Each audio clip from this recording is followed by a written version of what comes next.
Inside Track presents Sylvia Friedman, author, life coach, motivational speaker. Sylvia has conducted motivational seminars for McDonald's, Smith Barney, and AT&T. Self-acceptance is the voice of truth versus self-criticism, which is the voice of pain, versus self-absorption, the voice of drama. You have to approve of yourself. Look to the positive. We cannot discount ourselves. If I asked you to choose which way you would want to go, would you choose to live with truth? Would you choose to live with pain? Would you choose to live with drama? Now, there's a lot of wonderful drama in the world. There are actors on the stage that energize the audience. There are motivators that want to give you that message. We should be passionate about what we think, feel, or believe. These are wonderful dramas.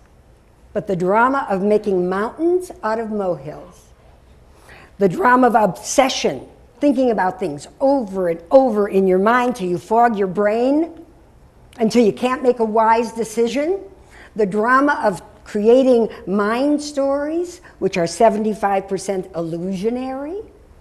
We don't want those kind of dramas. We want to understand that if we feel hurt, or if we have self-doubt, or if we don't feel good enough, I'd like to remind you to revert back to self-acceptance, the voice of truth.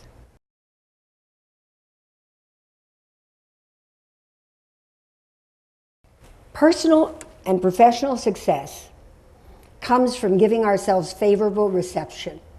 We cannot discount ourselves.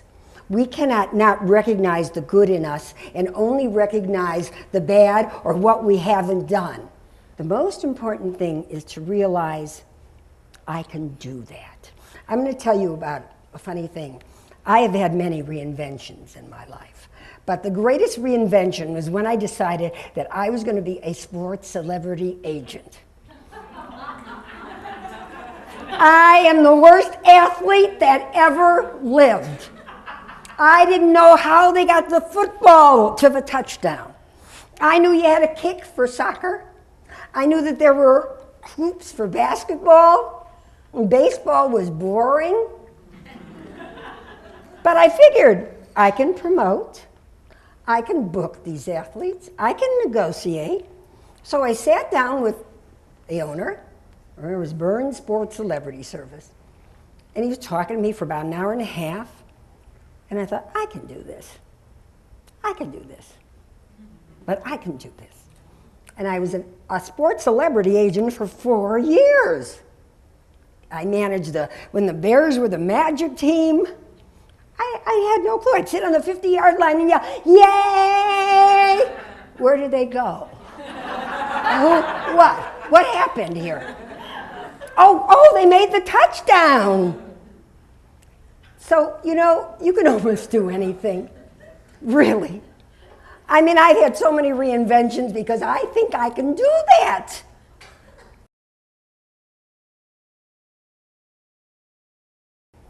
Whether it's personal or professional, we build a situation by thinking, why did he say that? What did she mean by that? Where did they come up with that? Well, we're building this story and we're spinning our wheels and we are wasting our powerful energy because we don't have a clue unless we ask. We all live with mind stories. And once we know we live with mind stories, we stop it.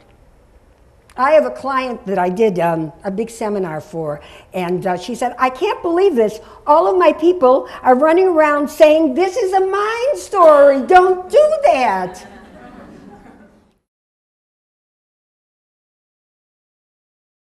The most important thing to do when you become overly obsessive and worrisome is to catch yourself. I have clients coming to me and I make them write lists of catch yourself. And at the end of the day, they write all these things where they have to catch themselves with all the things they're doing to themselves that make them unhappy. And when they come back to me the next week, the list is this long. But the issue is that they're learning from this list. They're learning because they're catching themselves and realizing. So what you have to realize, you have to catch yourself and you have to say to yourself, is this a mountain or a molehill?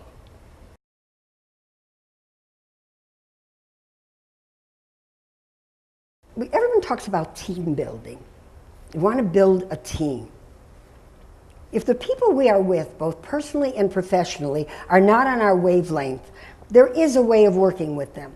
Team building. The first thing we need to think about is, who are these people that we're working with? How will they approach their job? How will we get along with them? Are we the same? Are we different? What we have to understand is there are some people we will never get along with. Accept it. There are some people that we will never want to be around long term. Accept it. But what we have to understand is if we're open and we verbalize what we feel and what we think, we'll have the opportunity to balance the differences and build a great team.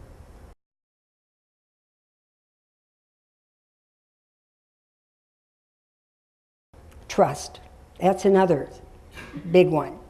Trust yourself, and others will trust you. Each one of us have leadership qualities, and they're innate in us. We just have to develop and enhance them. Trusting ourselves and believing in ourselves gives us an excellent ability to lead and motivate others. If somebody sees that you behave with self-trust, he or she will view you as symbolic of what you're saying. If you feel that way, you can handle anything. Consistency and trust in yourself will cause less worry. Trust yourself, and others will trust you.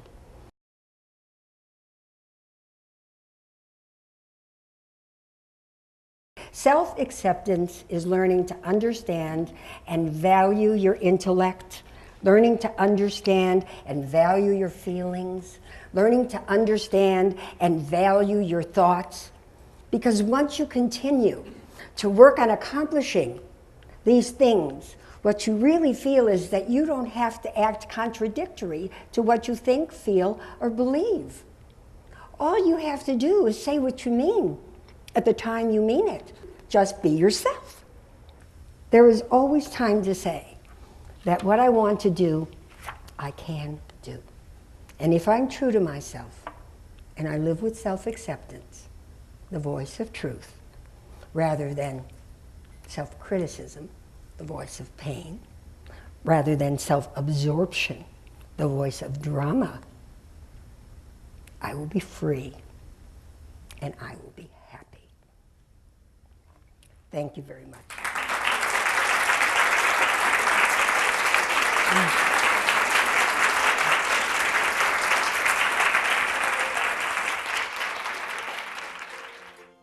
To contact Sylvia to speak at your special event, please call 312-944-7256 or visit us at our website, www.insidetrack.com.